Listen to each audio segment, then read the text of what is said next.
Good afternoon, ladies and gentlemen, and welcome to the High Performance E-commerce workshop today. Now, this is designed to be an interactive workshop, so I would love you to chat with me, to ask me questions the whole way through. There is some dedicated Q&A right towards the end, but honestly, I'm happy to stop at any time and ask questions. I'm a big believer that when it comes to technical related topics, if we don't ask our questions straight away, it'll evaporate and we'll forget what we wanted to say. So please do jump on in. Down the bottom, you'll find that there's a chat button. You can type a chat message to me or to everyone, or there is also a Q&A button. It's a more formal way of asking a question through a webinar, and you're welcome to use that one as well. Now, I'm not going to bore you with death by PowerPoint the entire presentation, but I will use it a little bit just to introduce what we're going to do and how we're going to proceed today. So first up, I want to show you what we're going to be covering.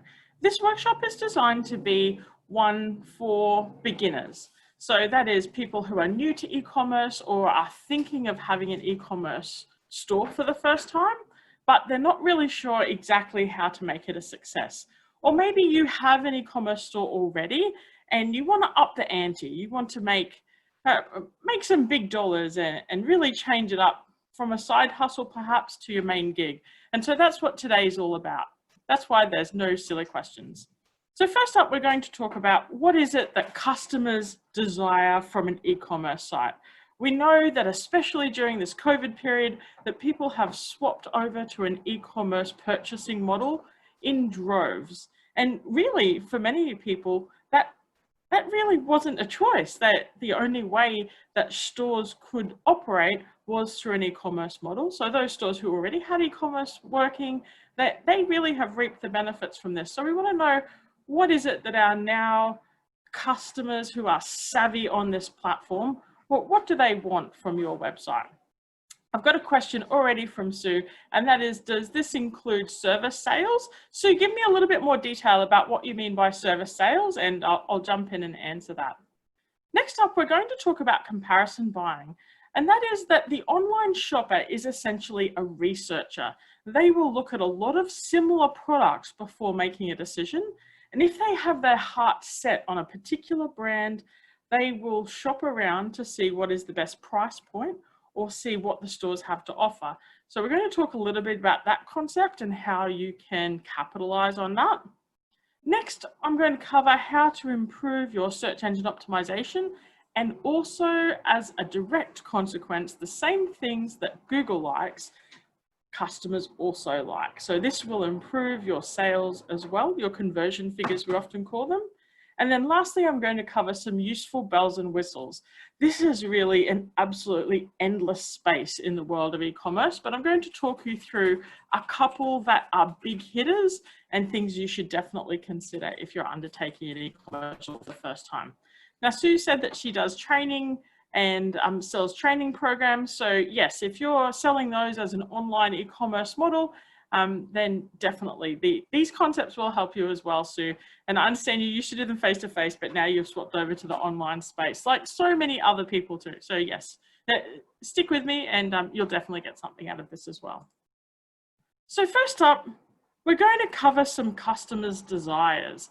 And I'm going to turn off my screen for just a second now because I want you all to see me instead. I think it's a much nicer and interactive space if we can see each other. So what does a customer want from an e-commerce website? And I would love to hear from you. So please click on the chat below and tell me, when you're shopping online, what is it that you look for to give you confidence to make a purchase? So click on the chat down below and pop me a couple of messages. I have one come through already that people want to know what they're going to be buying. So we'll definitely talk through that. And great customer service from Diana. Yeah, that's so true. And it's kind of interesting in the online space. Often customer service is a little generic. So yeah, that's a great comment there.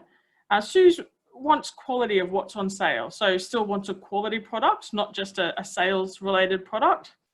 Well thought out images from Gianna so that they're neat and tidy. Sue says that she wants to have a returns policy. So I think that's super important as well. Lauren said she's a first-time Zoomer. Should she be able to see the other participants or just me? And Lauren, this is actually the type of Zoom that's referred to as a webinar. So you only get to see me today. That means everyone else's video is off. And so you can just sit back and relax. If you're at home, you don't have to even wear pants for today. So yeah, you'll only be able to see me and my slides in the webinar format. Mandy said that she doesn't buy online very often. So I reckon, Mandy, on the top of your homework list, you should go out there in the big wide world and have a look online and see what is it that you buy ordinarily in a face-to-face model, and see if you can find it online. Because I honestly think the key to becoming a great e-commerce salesperson is getting to know your customer very well. And when you are involved in the online purchase, you get great ideas from other brands and you can adopt those ideas into your shop, but you also get to understand how the whole process works very well. I often think there's this magical time when you buy your product, you've checked out and you've got your confirmation email that you're going to be receiving these things. You get very urgent about wanting it straight away. And so I think that magical time where the postie or the courier gets to handle our goods and they arrive at home or arrive at our office, I think that's a very interesting but also anxious time for our customers. And that's where there's some good opportunities for customer service, definitely. We have some other great comments here. Lauren likes great design and simple navigation. Not just you, Lauren, but just about every person online loves those things. So they're really good comments as well. Good shipping options, and people definitely want to know the shipping costs up front.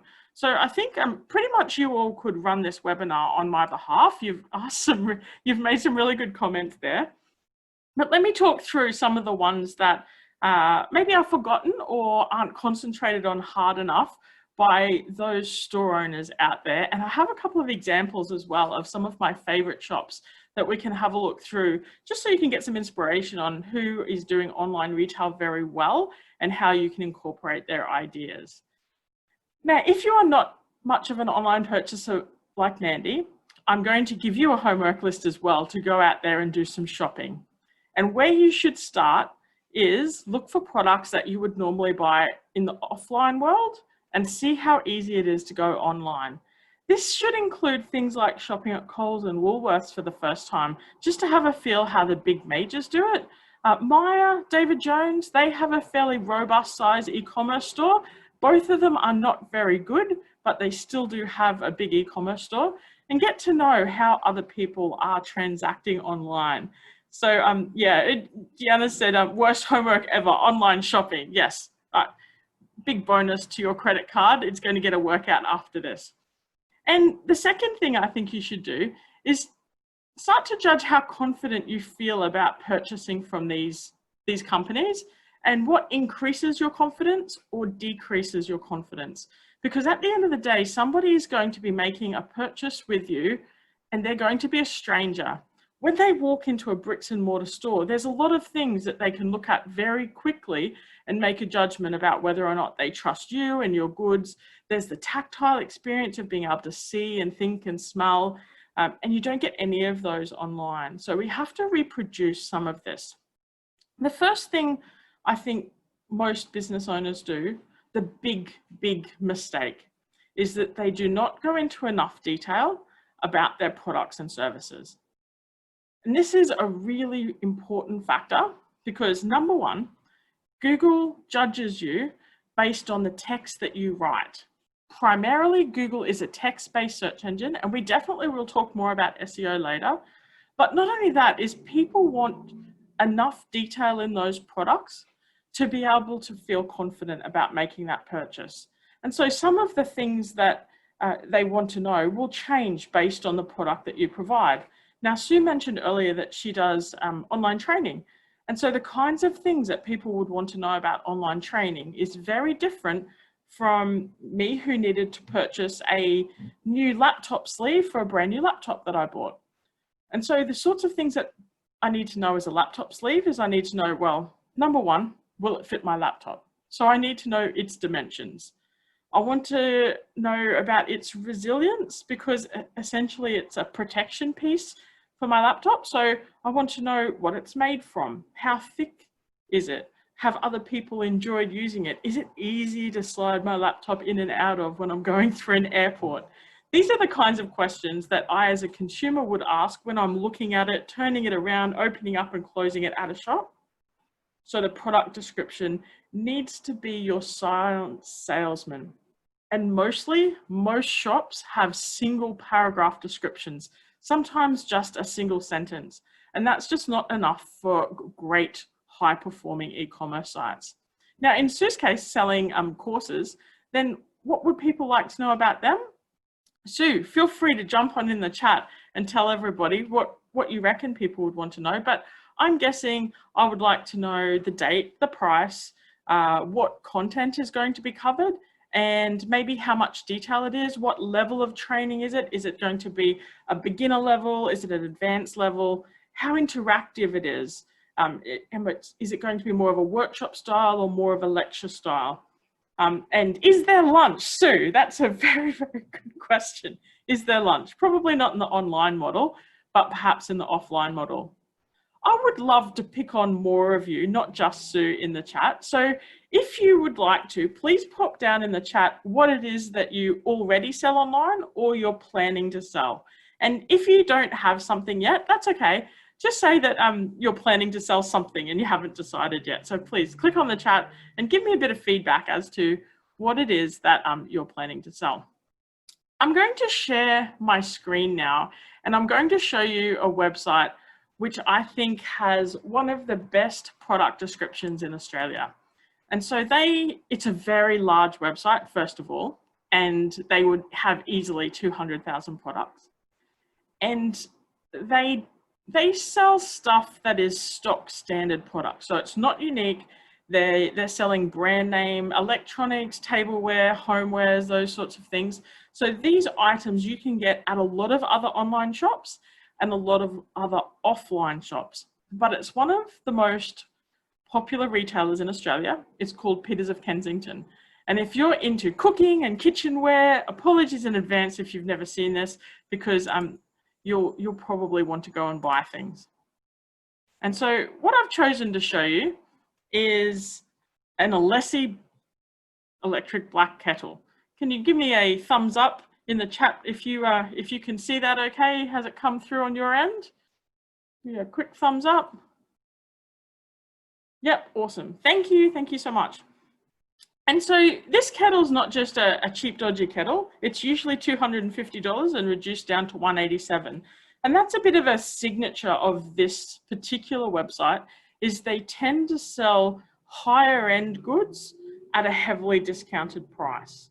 They have an extraordinarily successful email platform as well, where they send out a daily deal. It's so good, in fact, I have now unsubscribed from it because I would buy things a lot. The thing I think they don't do well at is photos, but we'll talk about that later. This is to show you their product description.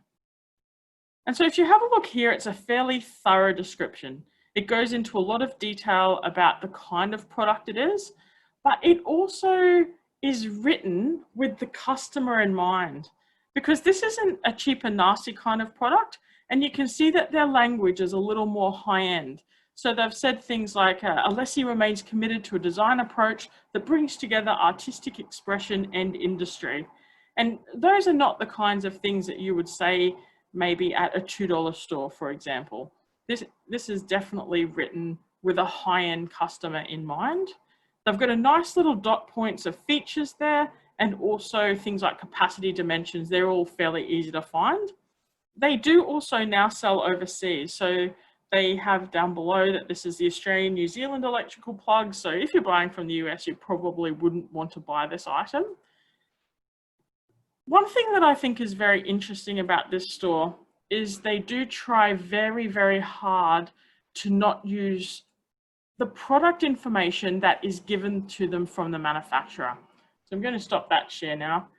You can have a look at that a little bit later. I'll pop it in the chat as well for everybody to jump on. Maybe they'll have an increased sales in Alessi kettles. So that's now in the chat for everyone to have a peek at.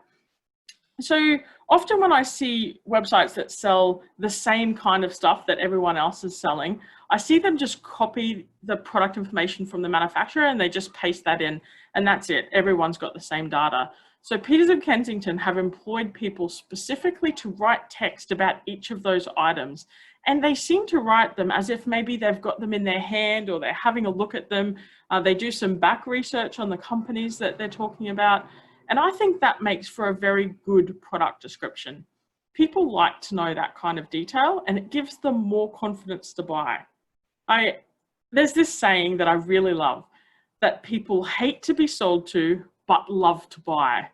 And I think that's especially true when you're in person, because if you've ever walked into a store like perhaps maybe Harvey Norman, they really hover with you. You often get asked 3 or 4 times if you're okay, and they're maybe over attentive. But if you show interest in a product, they tend to be well trained to be able to talk you through the features and the benefits of that product. And that's really what your website product description has to do. It has to be that silent salesperson, almost the Harvey Norman hoverer, who's going to talk you through why you might like this. The best product descriptions, think about the reasons why someone might be buying this.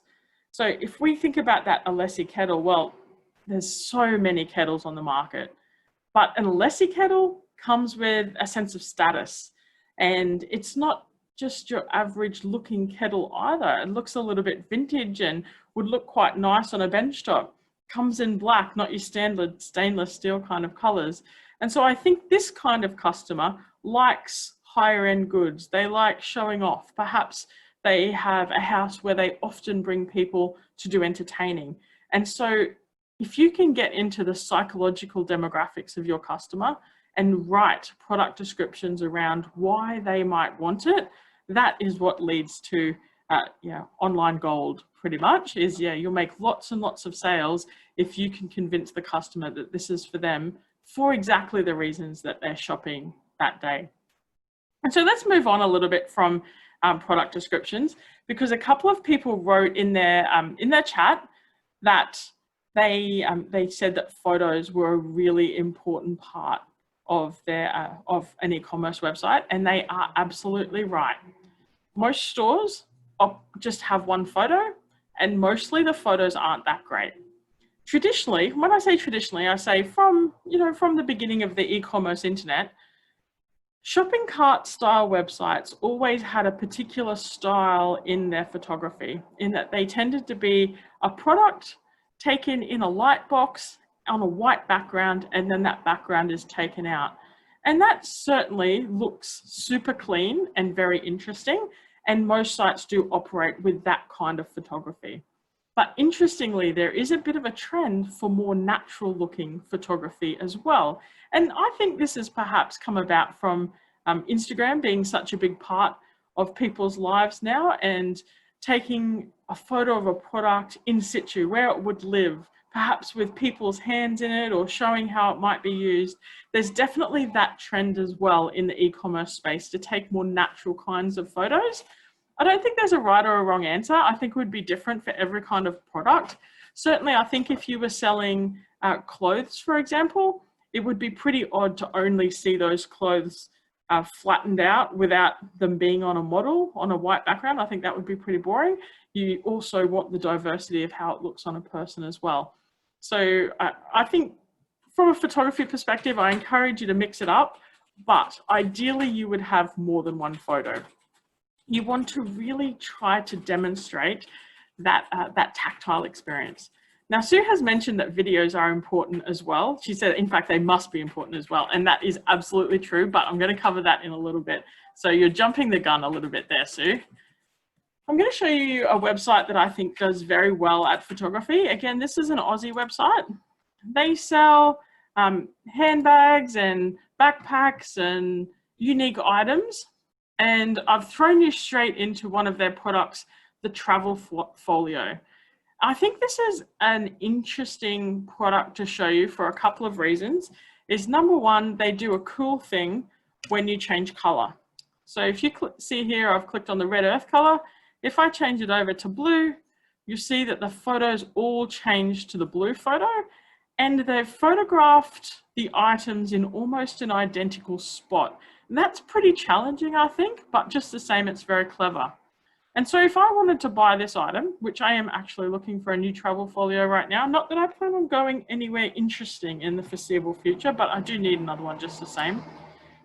You'll see that they've really shown this from a lot of different angles, and they've put items in it that you would need to use. So they've put in things like, this is showing you where the pen loop is, what money looks like inside it, what's the size of it, how a boarding pass might fit inside, how money can fit flat inside a sneaky little hole. And then this is something that this website does with all of their products, and I absolutely love this style, is this is all of the things that this product could fit in, which is fairly thorough. You know, there's 6 credit cards, another 4 over there, boarding passes, and multiple kinds of currency. The all-important little dongle so you can get your SIM out of your mobile phone. I think this is a really excellent way of describing this product visually, and I have a really good feel now, and certainly a sense of confidence as to how this works. I don't think that their product descriptions here are particularly good. They're very short, but what they do really well is, as I scroll down, they've actually photographed their features in the real world and then talked about why it's a great feature. And this is something they do on every single one of their products. So they definitely go above and beyond from a photographic perspective to put a lot of detail into their products.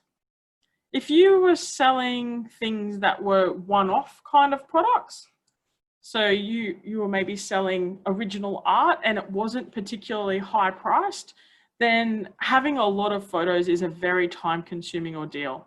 But if you have something that's in stock and you can get in stock again, and you essentially can sell it a bit like a commodity, then taking a lot of time to craft those product descriptions so that you have detail and photos like that is great. And I think that Belroy one is a bit of a work of art.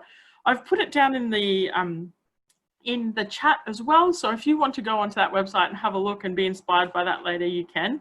My encouragement to you is to consider your product from many different angles. So if you have something that someone would normally want to pick up and turn around, then it's really important that you photograph it from multiple angles as well. And you may want to consider having other things in the photo so you can demonstrate size. For those of you who are seasoned online shoppers, you have probably bought something before and found it much smaller in real life than what you thought.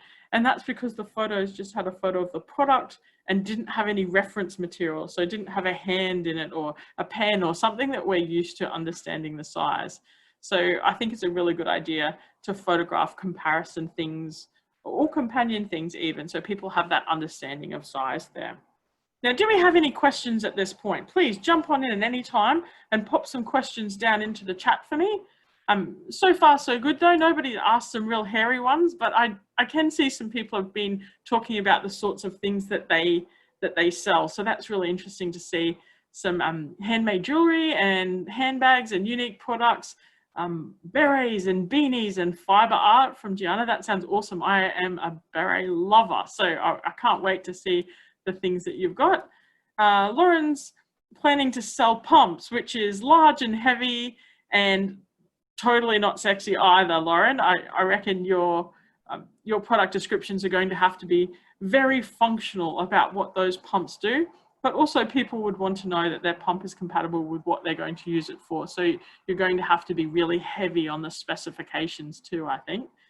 And I can see also that Susan, she's actually put her website in the chat, so you can have a look at that, Iconic Colors. She's an author and a guest speaker and now doing Zoom sessions and videos, but also selling gift books, fine arts and prints. So yeah, I'm sure that there's a lot of things that we've already covered for everyone that you can take little pieces away and put it into your specific circumstance. Now, in the case of Lauren selling pumps, Lauren, I reckon getting some good photos that match the target demographic of who is the buyer is really important for you. And also the people who are selling jewelry and handbags, have a think about who is your purchaser, because ideally you would put that demographic into your photos. I'll show you a website in a second that shows this point a little bit better. I'll come back to it. Now, still on customer desires, Sue mentioned videos must be important, and I definitely agree with you. I want to show you a product now that my partner bought, and the reason why I wanted to show you is because he's a little bit stingy and it's an expensive product, and he bought it only after watching the video of how this product works. Now, it's a pretty boring, banal kind of a thing. It's just a backpack.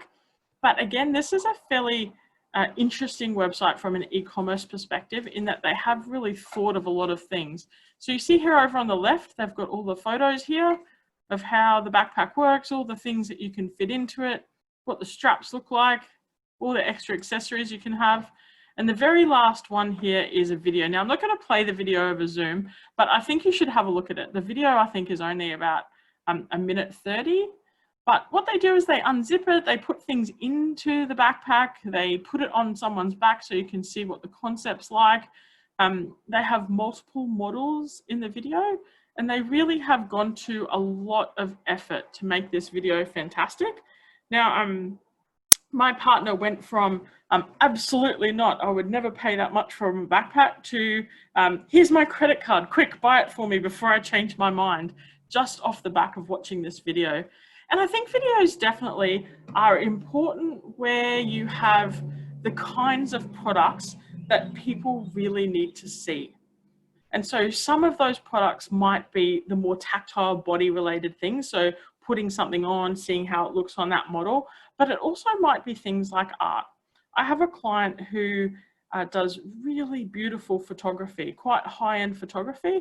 And what he does is he puts it up on a wall with a couch behind it. And so you can really see what that product's going to look like on that particular wall and get a feel for how it might look at your place as well. So he takes a series of photos, but he also does a video. So he walks around the art and you can see above and below, you can see the shine on the finish of the glass, and you can see the vibrancy of the colors compared to other things in the room with the video. So I think it's a really good idea. Now, I've got a couple of messages below. Mandy's mentioned that she's the author of 2 children's books and she's won an award. Congratulations on winning your first award.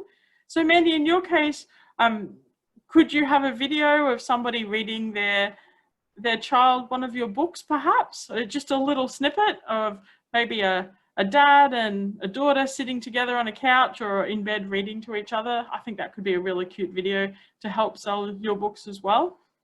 Sue's mentioned that for services like hers, the descriptions could tell the story. And I completely agree with you, Sue, but I think also a couple of you have mentioned that you deliver training or do sessions over Zoom. I think it's important that video can show who you are, what your voice is like, the speed, and people really get to know you from that. In the world of professional speaking, most speakers have a presentation reel or a video reel, and that's multiple snippets of them being on stage. And so I would consider having a short little snippet of maybe you introducing yourself as the trainer, or if you've got other trainers, then them introducing themselves and talking through what is it that's going to be covered inside that training session. So that's another way that you could use video to sell. I would say if you are paying for professional video to be shot, do consider having people and what kind of people that you have inside those videos. Again, demographic is important. So that backpack that I showed you just before, it's for photographers. It could be quite heavy and it's definitely a hipster kind of a product. So they've opted to have more youthful models, you know, the 25 to 35 kind of demographic, and adventurous type looking people as well, because the backpack's waterproof. So it's also promoted as something you could take out on a hike, or yeah, you could go out into the great wilderness and take great photos. So I think you could mix it up. Video can be expensive to shoot. So if you're thinking about video and you wanted to do video across all of your product range, it would be quite an expensive thing to get professionally. My tip to you is that most phones can take pretty decent video, and I think it's better to have some video rather than none at all. The thing you need to get right though is the sound. Often having an external microphone on your phone is better than using the internal microphone. But even just demonstrating how something works or turning it around in your hand without any sound is perfectly okay to use as a video. People get a really good feel for the color and the size by doing that tactile experience. Or if you're a presenter, they get experience with who you are and what's your style like. So there's a lot of different parts to that. Now, the last thing about customer desires before we move on to comparison buying is that people love free shipping, absolutely love it, but it's not possible for all kinds of products. So if you have a high volume but low margin kind of product range like Peters of Kensington, you'll see that they never have free shipping. And in fact, most of the time the shipping is about $16. I think that's the minimum cost you buy. But they're also shipping fairly large chunky things like toasters and kettles and crockery sets and things like that. So they're shipping bulky, heavy kind of items. In Lauren's case as well with the pumps, they're chunky sends as well. So the shipping is going to be an interesting hurdle to get over in comparison to buying it in real life. So you should think about that. Can you incorporate free shipping into your cost? It's very common now that over a certain spend, a shop will give free shipping. So if you spend, say, $75 or more, then you can get free shipping automatically in your shopping cart, or maybe they have free shipping as a one-off sale. So they're doing a Black Friday sale. So the special with that is that you get shipping included. So have a think about shipping, have a think about how much it costs you. If you could build it into the product range and say everything's free shipping, or if you're going to have a free shipping height, or it's just not possible and you're going to have to charge for shipping every time. There's a lot of different ways to skin that cat, but the important part is to be super, super clear with your customers so they know exactly where they stand when it comes to shipping. People get really grumpy about this, so it's definitely an important thing to cover. All right, is there any questions about customer desires before I move on? Diana said that she really loves the free shipping idea, and she likes to buy from people who do free shipping, and people love the word free. That's so true. And Lauren's asked me what shipping supplier do I recommend, and that she's looked at ShipIt, and ShipIt is fantastic. I get a coffee subscription delivered to my office every fortnight, and it comes through ShipIt. And earlier I mentioned about how customer service often is lost during that shipping process. ShipIt is fantastic for delivering that automated customer service and giving some people some confidence over what's arriving and tracking and things like that. So you're definitely looking in the right direction. Aussie Post is okay these days. They have some really good tracking facilities as well. So in your case, Lauren, I'm not sure how big and chunky your products are, but I think you're definitely going in the right direction with ShipIt. So I would continue with that. All right, next up, we're going to talk about comparison buying. And so what do I mean by comparison buying? I mean that people are online researchers. So they're looking at lots of different product providers before making a decision about what they're going to buy. And sometimes they'll be looking at brands they know very well because they've been in their shop, but they'll also be looking at those products on other websites as well and seeing who they're going to buy from and why.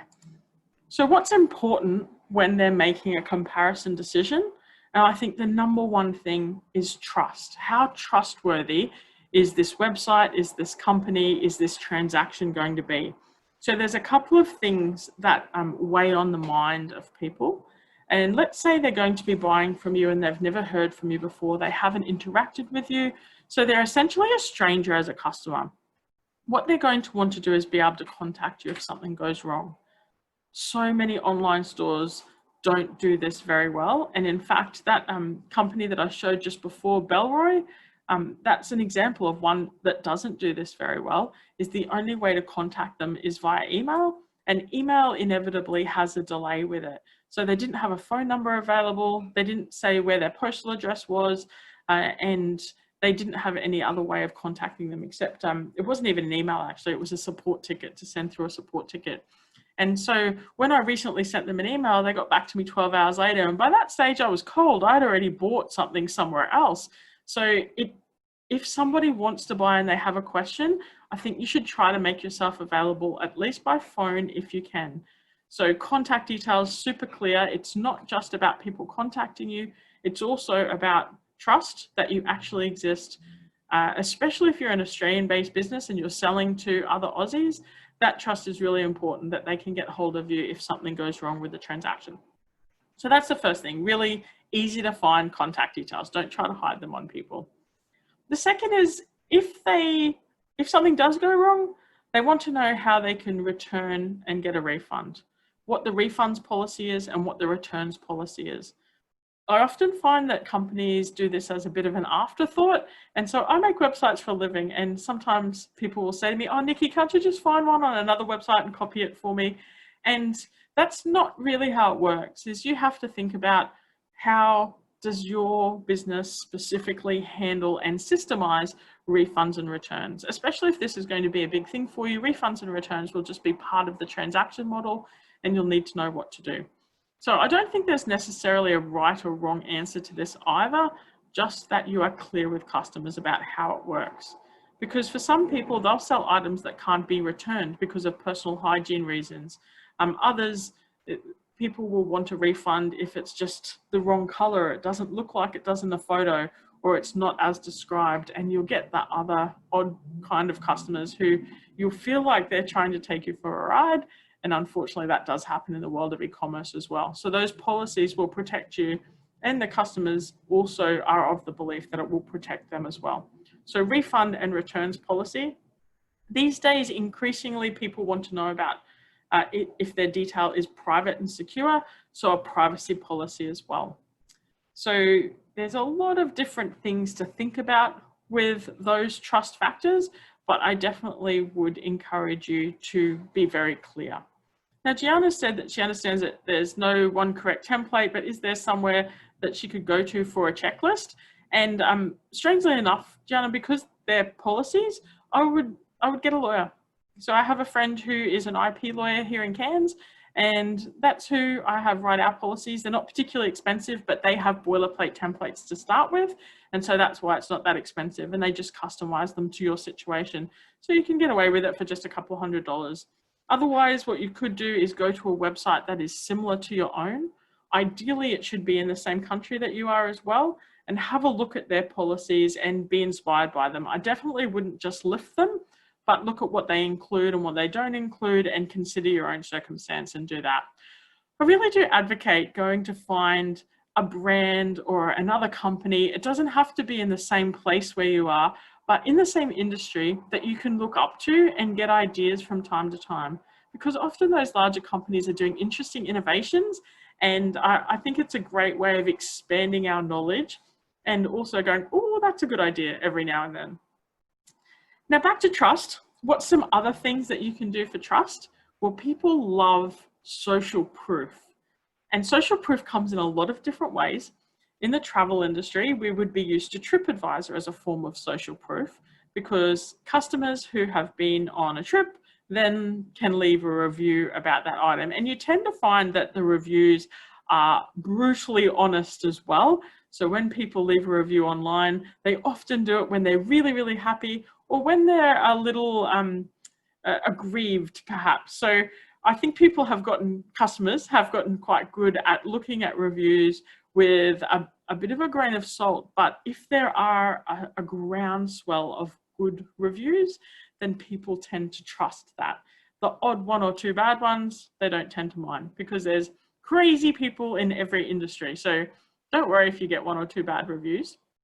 I'll show you a really interesting and unique way of social proofing though. Hold on just a sec. I'm going to share another website with you. And this is a company called Black Milk. When I said earlier that I'd show you one where the photos of the models, the demographic was really important, this is the one that I was referring to. So they sell young, trendy kinds of clothes. And you can see they've got the same kind of idea with the photos, that they've got it from multiple angles, always photographed on a person. They also have a video down here, which I think is really quirky.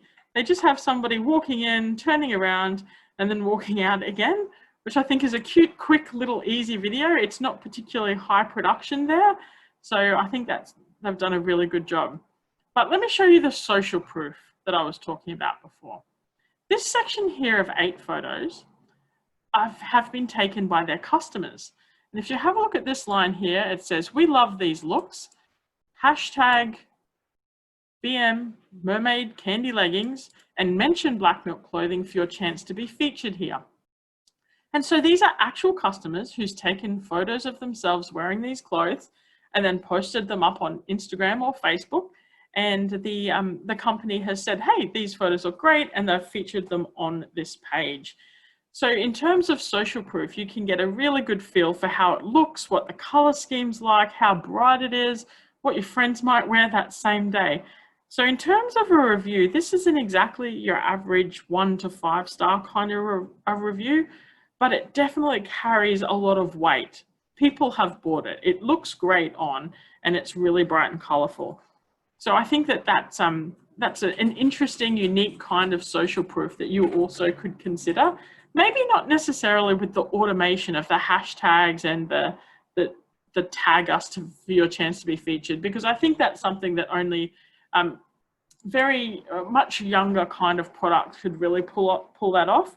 But perhaps your customers might send you photos of them using or wearing your product, or maybe the benefits that they've received from it. And that's a way that you could do it.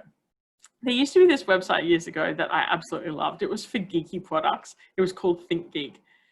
And they had this section called Customer Action Shots. And they encouraged people to send them photos of them using that product. And then they got a 10% off voucher to spend in the store again. And I thought that was a really good way of both getting photos for social proof, but also for rewarding your customers for doing something that actually helps you in your own marketing. Because if you looked at one of the products, it would show all of the customer action shots down below. Some of them were hilarious. So as an example, one of the things they sold was soap, which had caffeine in it. And quite a lot of the photos were taken while people were in the shower, but all of their essential naughty parts were covered. But they'd really gone to a lot of effort to photograph themselves in the shower, just using this soap, and then got their 10% voucher for that. And so then the store also benefits from people purchasing again. So perhaps you too could think about some quirky ways of doing social proof. A couple of years ago, I was in Brisbane at a market and I bought a donut, not just any donut. It was a magnificent, very large, heavily iced donut, and it had its own clamshell container. And on the side of the clamshell was a business card, and it said, take a photo of you eating this donut and pop it up onto Instagram and tag us. And you might be selected as the winner of a year's worth of free donuts. I thought this was fantastic. And so me and my friend, we both posed with our donuts. We got icing all over our face. We really put a lot of effort into our photos and put them up onto socials. And of course, our friends saw these donuts and wondered where they were from. And the business benefited because we were promoting them on their behalf. Now, I didn't win a year's worth of free donuts, which is a terrible shame. But I will say, if you do some kind of campaign like this, you should definitely interact with the customers that do make an effort. And that was something I always thought was a failing of the donut company, is they never said, "Wow, Nikki, that's a great photo. Thanks so much for buying our donuts at the market." So have a think about that, and have a think about how you can leverage the social proof to do more for you than just help you make sales. Now, next, under the comparison buying section, is consider how to be legitimately helpful to your customers. I often think that store owners don't get to know their customers well enough. They don't hang out where they hang out, and they don't have a go at buying their own products from other companies as well. So if you sold handbags, for example, like somebody on the call does today, go and have a look for similar kinds of products and see how easy it is to buy. Maybe join a group on Facebook of the same kinds of things. So maybe there are handbag enthusiast groups on Facebook. In fact, I'm sure there totally are. One of my friends has been trying to change the way he dresses. He wants to be a more dapper kind of gentleman. And he told me that there's quite a lot of Facebook groups where people take photos of what they're wearing each day and talk about where they bought the shoes from and the socks from and things like that. So I think that's a great way that you could also get to know your customer by hanging out where they hang out online. And then using that information to write better product descriptions that lead to better sales. So yeah, have a look at what, go and try and buy your product across other websites. I don't mean necessarily making the purchase. I just mean investigating from the perspective of being a customer and see what they're not doing well and how you can improve on that situation, because that will help people choose you. Lauren has said that her customers aren't very tech savvy, and she's wondering if it's worth having a business presence on Instagram, YouTube, Facebook, etc., just to lift their Google ranking. Lauren, if it's okay, I might handle that in a little bit. I have a section just about SEO, and I'm going to talk about that a little bit further from the search engine perspective. But what I will say is YouTube is probably the outlier in that list, in that YouTube serves a useful purpose that isn't just a social media network, in that any video you put up on YouTube, you can then embed in your website and play directly from your site. So if you remember just before I played that video of those mermaid leggings, the girl walked in, turned around and then walked out, that was a video that that company has posted up onto YouTube, and then they've embedded it for playing just inside that product description. So it's useful for those things as well. Now, how can you increase the confidence of people buying from you over buying from somewhere else? Is think about the essential stuff that maybe they're not finding out. I often find that size guides are not very good. So that's something that you could think about. Think of a clever way in which you could size your product to show comparison quickly. And it might not just be dimensions in centimeters and inches and things like that. It might be showing other bits and pieces. As an example, one of my clients is a jewelry store. They sell things that they manufacture themselves, so resin-based jewelry, and one of the things they have is bangles. And what they decided to do is create a size chart, which is just an A4 piece of paper that people can print out, and it has a section on that piece of paper that you can chop out and put around your wrist to size your own wrist. So rather than just having centimeters as a guide, they thought, well, A4 pieces of paper already have their own inherent sizing. They don't change the size of an A4 piece of paper. So they said, print this out on A4, cut it out and put it around your wrist, and then you can measure exactly what size you need to buy from our store. I thought that was really clever. And then secondly, think about the FAQs. What are the things that people might ask you about your purchasing process that you haven't covered already on your website? Because people definitely seek out the FAQs and try to find out what is it that you're doing that others are not. So onwards and upwards. Does anybody have any questions about those parts? Because if not, we will move on to the SEO part. Awesome. I don't see any questions, so let's move on. I mentioned earlier that Google is a text-based beast. And so what I mean by that is what you write on your website determines what you rank for.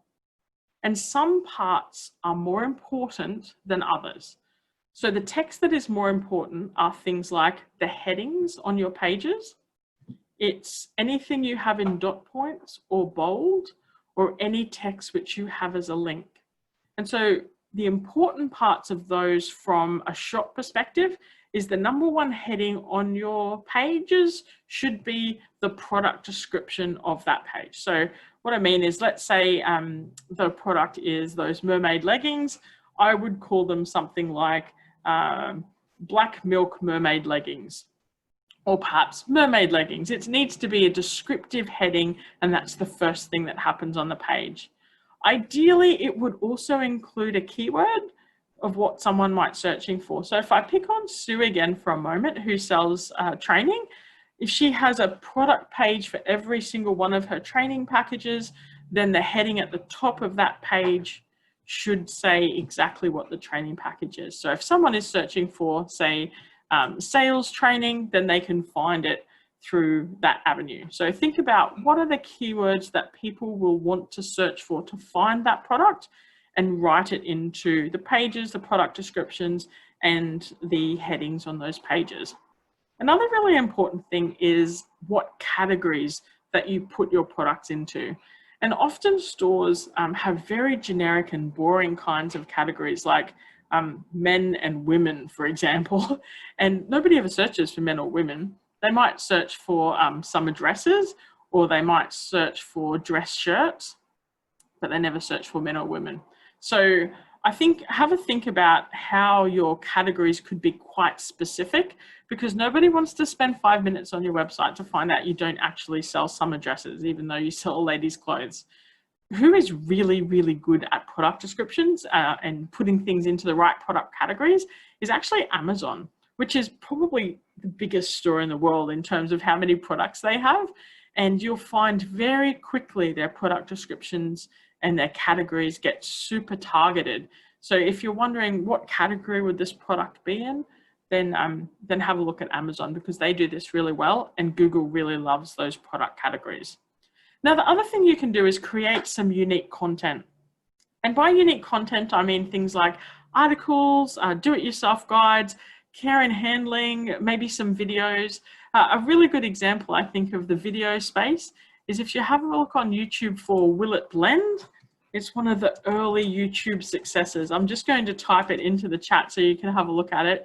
It's a blender company called Blendtec who created a whole bunch of videos just putting things into their blender and blending them up. And they blend everyday things like credit cards and iPhones and glow sticks and rake handles, all sorts of strange things. And the videos were only ever intended to show the power of the blender. And it certainly does that really, really well. I think I'm not going to show you those, but I think you should look it up and have a peek. I want to show you one of my favorite websites in the whole world now, which has an e-commerce model.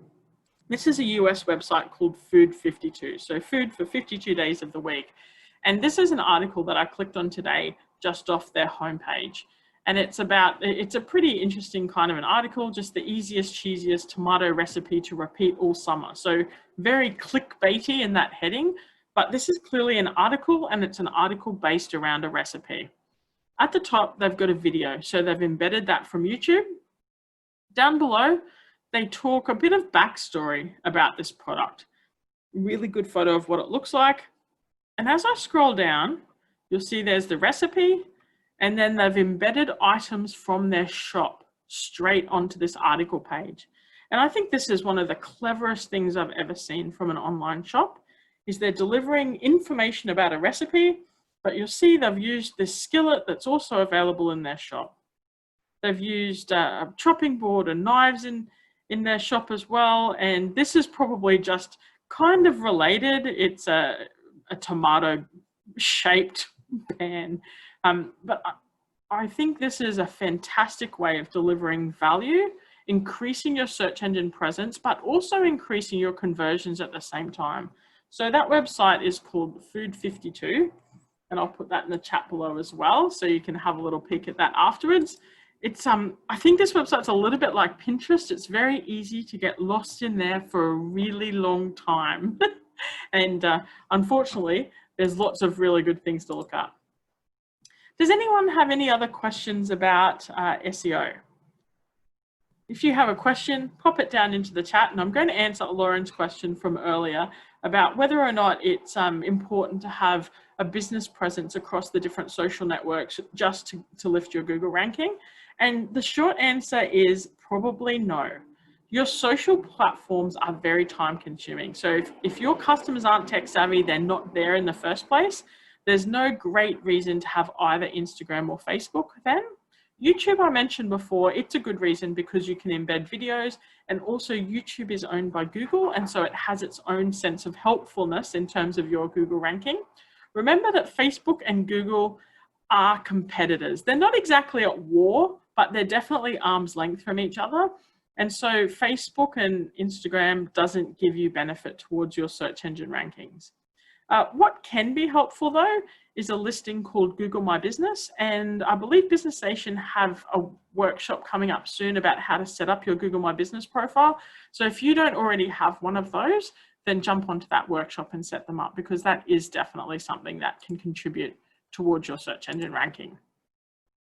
All right, our last section now is the bells and whistles. We're towards the end, so hopefully you've still got a little bit of coffee left to last the distance. We've only got 5 minutes to go. And so what are the bells and whistles that can be legitimately helpful to increasing your sales and making you a more high-performance e-commerce store? Well, number one, I hate to say this because I find them so irritating, and that is pop-ups that offer you a special or a coupon if you sign up onto their email newsletter. The reason I hate to mention it is because as a customer, they're so frustrating. I've just started reading something and then they pop up with a big, hey, you get 10% off if you come onto our newsletter. The reason why they're so great for an e-commerce store is because repeat customers come through email. It's an excellent way of reminding people that you're there and keeping them coming back to your store, especially if you run any kind of specials or discounting, or you have regular new products coming into your store. So email is a great way of keeping in touch with people. I wouldn't do it too often, but if you would like an example of one that is a magnificent email system, it's Peters of Kensington. So go and jump onto their email newsletter and maybe just receive it for a couple of weeks until you've bought too much and then jump off like I did. But they have a series of different emails. They've got a daily deal that they send to people, which is just an astronomically cheap thing. And they have a Friday night newsletter for coming into the weekend with a whole bunch of things that they've got on sale or that are brand new into the store. Now, those guys, they compete on price. And I don't necessarily advocate that as a great thing for small businesses to do, but I do think that keeping in touch with your customers with some kind of regularity is great for your business. And the regularity, if you've never done it before, you should probably start at once a month. And so think of some things that you can say that are short and snappy once a month to keep in touch with them. So that's why those evil pop-ups are so ubiquitous across e-commerce websites. It's because they're heinously successful in getting people onto email lists, and email marketing is a great way of promoting to your customers and bringing them back. Two other bells and whistles I think you should have on your website, even if you're not using them. One is the Facebook pixel and the other is the Google remarketing tag. I won't go into detail because we don't have enough time about what those two things are, but just trust me when I say that they're quick and cheap to install, and you should have them. If you don't have them now, try to get them installed this week. What they're doing is building an audience which you can advertise to later in the future.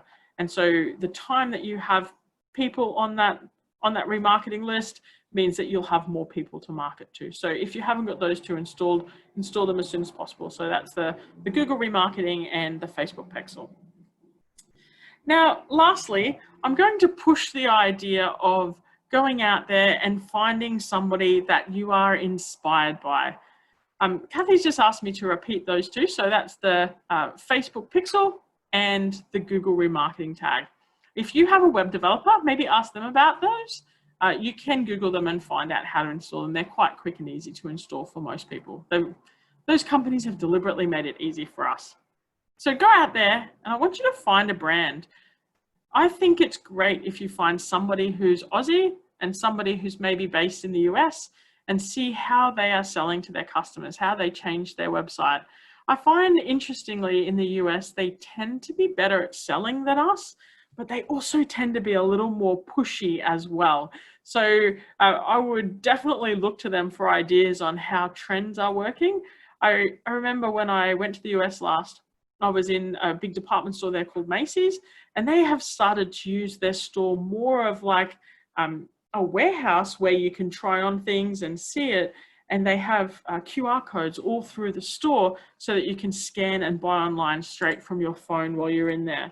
So I think that's really an interesting new way in which people are interacting with both the offline and the online space as well. So have a think, look to a big brand that sells your things and see what you can do to follow their lead.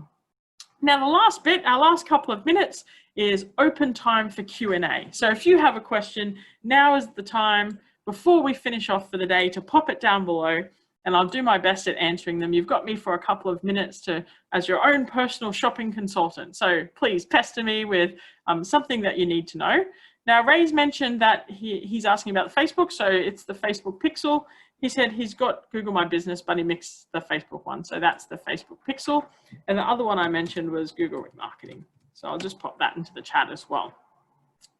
Is there any other questions out there? Is somebody got a burning question that they'd really like to ask before we finish for the day? Well, while you're thinking of something difficult, I'll tell you that in 2 weeks' time, I'm doing another webinar like this with Business Station, but we're going to be talking about different platforms. So we have 2 webinars coming up 2 weeks, so one in 2 weeks and another 2 weeks after that. And we're going to be talking about things like WooCommerce on WordPress and Etsy and Amazon fulfillment and eBay, and just talk through a comparison of all the different platforms, what they're best used for and how you might be able to leverage them, and Shopify. We're going to cover that too. So Lauren said that her current website is being built using GoDaddy, so they're a GoDaddy building user, and she's finding it really too restrictive and would like to launch using a WordPress theme. I agree with you, Lauren, that the GoDaddy system is really super restrictive. It's cheap, it's easy to start out, but I think a WordPress is definitely the pro play. So I would look for a WordPress theme that's compatible with WooCommerce. That's definitely the best way to go. So that's my favorite. I haven't used the Porto theme with Ship It before, but you're definitely heading in the right direction with WordPress and WooCommerce. It's also great because there are so many options out there in terms of support. So if you can be a better searcher with your questions, you'll be able to Google an exact question and people will have written and asked that question before. There are loads of WooCommerce forums out there to try and help you through that process. And it's also great that if you want to graduate to getting a web developer, that combination of WordPress and WooCommerce is a great combination for being able to hire some help as well. And yes, I do offer one-on-one consultations through this Business Station platform, through the platform. So yeah, you can hire me for an hour and we can talk through it exactly and you can show me your screen. Diana's mentioned that she has heard of a lot of people buying from Amazon because it's a trust thing and it's got a name, and I would definitely agree with that. You might remember that there was a lot of media attention around the Amazon Australia launch, but it ended up to be a bit of a fizzer. And there wasn't so many products on the Amazon Australia launch, but definitely Amazon as a large space have just about everything you might ever be able to find. And people do trust that name. It's the same as actually buying through PayPal. People trust PayPal because it's got a really good way in which they can request a refund and integrate with merchants. So from a customer perspective, Amazon and PayPal definitely have a great reputation. And in Amazon's case, it's a marketplace, right? So it's like being in a shopping center. You already have a massive flow of traffic of people who are looking inside Amazon and checking out your products. So yeah, there's a big flow of people that would definitely help you sell. Simona has asked what is the best email news or EDM kind of service, especially for e-commerce? My favorite is called Campaign Monitor.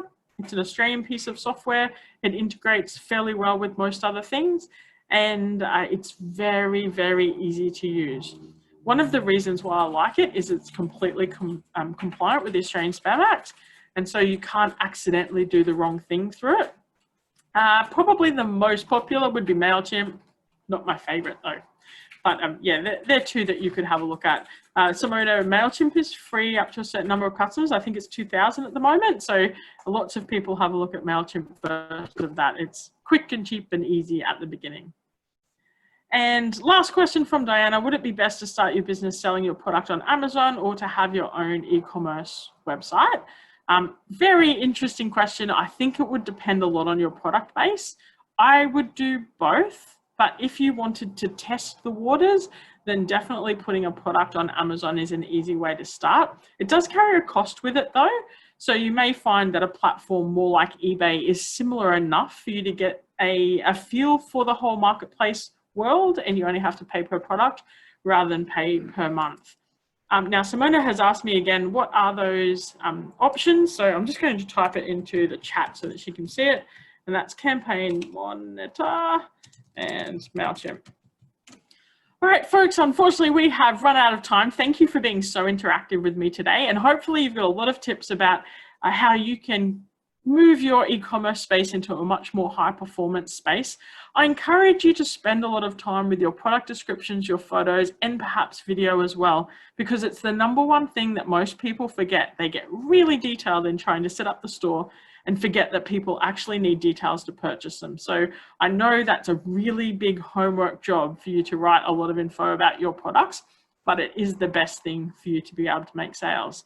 So if you would like to meet with me one-on-one for a consultation, you can book that through Business Station and find me through the normal way that you book consultants. It's $44 for the first hour or $66 for every hour after that. And I can talk to you one-on-one, but only over Zoom for the moment. So yeah, maybe we will see you again. Thanks for coming today. Bye.